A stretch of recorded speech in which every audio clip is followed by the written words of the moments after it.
Good morning students, कैसे हैं आप सब। उम्मीद करती हूँ आप लोग अच्छे होंगे। ये आपकी मैथ्स की वर्कशीट है, इसे अच्छे से लेबल कर लीजिए। क्लास, डेट, अपना नाम, अपने टीचर का नाम आप लोग लिख लेंगे। बेटा आप लोग के साथ एक बात ये शेयर करनी है कि आप लोगों की आज से इस वीक तो कम से कम एक असाइनमेंट वर्कशीट आएगी, जिसकी वीडियो मैंने अपलोड कर दी है। आज मंडे है, आज आपकी हिंदी की असाइनमेंट वर्कशीट आई है, वीडियो अपलोड की जा चुकी है। आप लोग प्लेलिस्ट का इस्तेमाल करें ताकि आपको आसानी से मिल सके। चलिए फ़िलहाल हम मैथ्स को पढ़ लेते हैं। तो यहाँ आज हम लोग क्या पढ़ने वाले हैं, अपनी संख्याओं की जानकारी को ही पढ़ेंगे और निकटतम के बारे में ही समझेंगे। आज हम जानेंगे कि जो एस्टिमेशन करते हैं, जो हम अनुमान लगाते हैं, उसको हम जोड़ेंगे कैसे। तो यहाँ देखिए लिखा है, श्रीमती से देवसेना ने 2000 रुपये लेकर अपने बच्चों के लिए कुछ उपहार ख़रीदने के लिए बाज़ार जाती हैं। 2 उपहार उन्हें पसंद आए। उनकी कीमत 1175 और 449 है। क्या आप समझते हैं कि श्री देवसेना के पास, जो आपकी श्रीमती देवसेना है, उनके पास दोनों उपहार ख़रीदने के लिए पर्याप्त पैसे हैं या नहीं। ठीक है, तो इसके लिए हम लोग क्या करेंगे, एस्टिमेट वैल्यू लगाएंगे। ठीक है, तो अब हमें क्या करना है, एस्टिमेट वैल्यू बनाना है। तो देखिए यहाँ लिखा है, अमरेंद्र और कटप्पा ने निम्नलिखित तरीकों को लगाकर क्या करा है, कुल लागत का अनुमान लगाने की कोशिश की है। अमरेंद्र ने क्या करा है, अमरेंद्र ने पहला जो उपहार है वो उसने सैकड़े के निकटतम कर दिया, यानी कि 100 के निकटतम कर लिया है। तो आपने पिछली वर्कशीट में अच्छे से जान लिया था कि हम निकटतम कैसे करते हैं, कि भाई 50 से ज़्यादा होगा तो हम 100 में प्लस कर लेंगे, और अगर 50 से कम होगा तो हम उसे वही छोड़ देंगे। यानी अगर यहाँ 50 से कम होता तो ये 1100 ही रहता, लेकिन क्योंकि ये 50 से ज़्यादा है, 75 है, तो इसलिए हमने 1200 कर दिया। सेम इसी तरह से ये देखिए यहाँ पे अगर 50 से ज़्यादा होता तो हम इसे 500 कर लेते, लेकिन क्योंकि ये 50 से कम है इसलिए हमने इसे 400 छोड़ दिया। तो ये आपका एक एस्टिमेट निकल गया कि कुल अनुमान जो उसने लगाया, उसने कहा कि भाई देवसेना आंटी के पास कितने 1600 रुपये होने चाहिए, तब वो दोनों गिफ्ट्स खरीद सकती हैं। कटप्पा द्वारा लगाया गया हल, कटप्पा ने क्या करा, उन्होंने पहले को 1000 और दूसरे को भी 1000 में तब्दील करा। यानी कि देखिए अब आपको पता है 1000 में करने के लिए हमें 100 को देखना पड़ता है। अगर ये 500 है तो फिर हम 1000 से अगला कर सकते हैं, अगर 500 से कम है तो हमें वही छोड़ देना है। अब ये देखिए 500 से कम है इसलिए हमने 1000 छोड़ दिया। अब अगर ये 500 से ज़्यादा होता तो हम यहाँ इसे 2000 कर लेते हैं। ठीक है, लेकिन यहाँ आप देखेंगे तो ये तो आपका ऑब्वियसली 500 से कम है, इसलिए हमने इसे 0 मान लिया और हमने माना कि उन्हें देवसेना आंटी को 1000 रुपये चाहिए।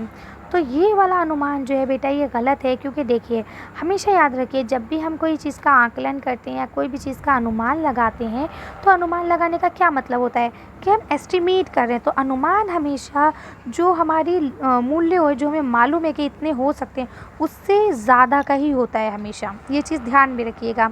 यानी कि जब हमें यह दिख रहा है कि ये आपके लगभग 1500 बन रहे हैं, तो अनुमान में हम हमेशा 1500 से ज़्यादा ही लगाएंगे। यानी अगर आप लास्ट टाइम मार्केट गए, वहाँ आपको 1000 रुपये की कोई चीज़ पसंद आई, तो अगली बार जब आप मार्केट जाएंगे तो मम्मा से कम 1500 लेके जाएंगे। उसका रीज़न ये नहीं है कि वो पैसे आपको बचाने हैं, उसका रीज़न ये है कि अगर मान लीजिए उस चीज़ में पैसे बढ़ गए हुए, फिर आप क्या करेंगे, मार्केट से वापस आएंगे, है बात नहीं।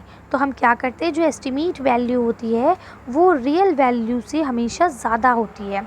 ठीक है, तभी हम अनुमान लगाते हैं। अगर हम वही रियल वैल्यू लगाएंगे या उससे कम लगाएंगे तो क्या फ़ायदा भाई, 1800 की 1000 रुपये की ड्रेस है, हम 800 रुपये लेके पहुंच रहे हैं, तो वो हमें क्या भाई ड्रेस देगा, सिंगट नहीं देगा, कहेगा चलो भाई निकल लो यहाँ से, है ना। तो हमेशा याद रखिए अनुमान जो होता है वो आपका रियल वैल्यू से ज़्यादा होता है। तो देखिए यहाँ आपको दिया गया है, क्या आप अंग्रेज द्वारा किए गए निकटतम सैकड़े के आकलन करेंगे या कटप्पा द्वारा किए गए 1000 का आकलन करेंगे।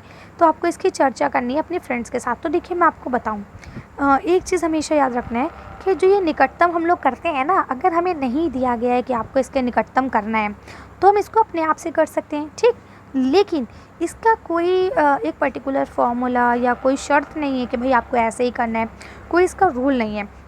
इसमें आपको अपना कॉमन लॉजिकल रीज़न लगाना है कि मतलब कि भाई ऐसा होगा तो ऐसा होगा, समझ रहे हैं आप।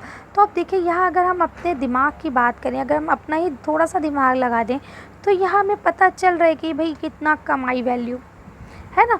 तो हमें अपने थोड़ा सा अपने दिमाग को लगाना है, लॉजिकली हमें प्रिपेयर रहना है और थोड़ा सा इस चीज़ का ख्याल रखना है कि हम कैसे करने वाले हैं। ज़रूरी नहीं है कि हमें हर जगह 1000 से या सैकड़े से या दहाई से या इकाई से ही करना है, नहीं, इसको हम अपने हिसाब से कर सकते हैं अगर हमें दिया ना गया हो। ठीक है, तो देखिए अब यहाँ आपको बताया गया है कि अनुमान उचित और तार्किक होना चाहिए, यानी वही वाली बात आ गई कि अनुमान जो है वो उचित होना चाहिए। ऐसा नहीं है कि हम कुछ भी अनुमान लगा सकते हैं, कोई कठोर नियम नहीं है, लेकिन जो आपका ये सटीकता है इसकी आवश्यकता को निर्भर करता है कि आपको कैसे अनुमान लगाना है, आकलन की कितनी जल्दी ज़रूरत है, यानी कितनी ज़रूरत है आकलन की, उसके हिसाब से हमें लगाना है। ठीक है, इसके कोई रूल्स नहीं है कंपलसरी कि भाई आपको ऐसे ही करना है, बस आपको अपना दिमाग लगाना है और सॉल्व करना है। तो लिखा है, इसलिए हम ये निष्कर्ष निकाल सकते हैं कि अमरीन द्वारा किया गया जो आकलन है वो ठीक है, क्योंकि वो अधिक उचित है और अधिक तार्किक है, यानी कि अधिक तर्कशील है और अधिक उचित भी है। तो अब यहाँ लिखा है योग का अनुमान लगाना। अगर हमें प्लस में वैल्यूज़ दी जाएँ तो हम उसका अनुमान कैसे लगा सकते हैं। तो देखिए अगर हमें प्लस में वैल्यूज़ दी जाती हैं तो पहले वैल्यूज़ को ध्यान से देखेंगे, जैसे कि ये आपके हज़ार में है दोनों। ठीक है, तो हम इसका जो है निकटतम आकलन जो है वो 1000 का ही कर लेंगे। अब जैसे ये 18,000 है, 18,800। अब आपको पता है जब हम 1000 का आकलन कर रहे होते हैं तो हम 100 को देखते हैं, तो ये 800 यानी 500 से ज़्यादा है, तो इसलिए हम 18 को 19,000 कर देंगे। यहाँ 4000 क्या है 200, तो 200 जो है वो 500 से कम है, तो इसलिए हम इसे 4000 ही छोड़ देंगे और जोड़ लेंगे। सेम इसी तरह से देखिए यहाँ आपको जो है आकलन दोनों जो है ये वाला 1000 में दिया गया है, लेकिन ये 100 में दिया गया है, तो इसका आकलन जो है हम 100 में ही करेंगे। ठीक है, तो देखिए ये आपका 429 है। जब हमें 100 में आकलन करना होता है तो हमें 50 को देखना होता है ना। तो अब देखिए यहाँ 50 से कम है, इसलिए इसे हम 400 ही छोड़ देंगे, लेकिन यहाँ ये देखिए ये आपका 50 से ज़्यादा है, इसलिए हम इसे 600 की बजाय 700 कर लेंगे और जोड़ देंगे। सेम यही रूल, यही जो है हमें अंतर लगाने में यानी माइनस में भी करना होता है कि देखिए ये दोनों 1000 में, तो हम इसका आकलन किस में कर सकते हैं, 1000 में कर सकते हैं आसानी से, सैकड़े में भी कर सकते हैं और 1000 में भी कर सकते हैं। ठीक है, तो हम इसमें 1000 में कर लेते हैं। देखिए अब ये 800 है, 1000 के आकलन के टाइम हमें 100 को देखना होता है ना। तो अब ये जैसे 800 है यानी कि 500 से ज़्यादा है, तो इसलिए हम 10,000 मानेंगे। यहाँ देखिए यहाँ पे भी 700 है, तो हम इसे भी 7000 मान लेंगे। ठीक इसी तरह से अगर आप यहाँ देखें तो यहाँ आपके दोनों 1000 में है, तो इसका आंकड़ा इस 1000 में तो है, लेकिन यहाँ देखिए इनके ज़ीरोज़ आ रहे हैं, तो इसलिए हम इसका आकलन जो है सैकड़े में कर लेंगे, 100 में कर लेंगे। तो देखिए ये 400 है, 500 से कम है, तो सॉरी 100 में जब हम कर रहे होते हैं तो हमें लास्ट की 2 डिजिट देखनी होती है, तो ये 76 है, 50 से ज़्यादा, इसलिए हम इसे 500 कर लेंगे। ठीक है, यहाँ 41 है, 500 से 50 से कम, तो इसलिए हम इसे 200 छोड़ देंगे। आ रही बात समझ में। अब आपके देखें यहाँ क्वेश्चंस दिए गए हैं, तो लिखा है आओ करें। तो चलिए क्वेश्चंस करते हैं। तो पहला क्वेश्चन लिखा है अनुमान लगाइए, योग कीजिए, और दूसरे क्वेश्चन में आपको अंतर स्पष्ट करना है। तो चलिए दोनों आंसर देख लेते हैं एक साथ। तो देखिए ये फर्स्ट 3 के आपके आंसर हैं और ये सेकंड 3 के आपके आंसर है। इसमें सेम हमें एस्टिमेट करना है, वैसे ही अनुमान लगाना है, और अनुमान लगाने के बाद इसे हमें सॉल्व कर लेना है। ठीक है ना, कि कौन किसके करीब है। भाई देखिए इसे हमने 800 और 200 कर लिया, इसे 2000 और 7000 कर दिया, इसे 10,000 और 5000 कर लिया और हमने जोड़ लिया। सेम इसी तरह से देखिए 8500 करके माइनस कर दिया, यहाँ 10,000 और 5000 करके माइनस कर दिया, यहाँ 2000 और 500 करके माइनस कर दिया। ठीक है, तो कर सकते हैं आसानी से आप लोग। चलिए तो आज की वीडियो को यहीं खत्म करते हैं। आज की वर्कशीट में बस इतना ही। अगर आपको मेरी वीडियो पसंद आई हो तो प्लीज़ इसे लाइक और शेयर करें। अगर अभी तक आपने मेरे चैनल को सब्सक्राइब नहीं किया तो प्लीज़ मेरे चैनल को सब्सक्राइब करें। Thank you for watching.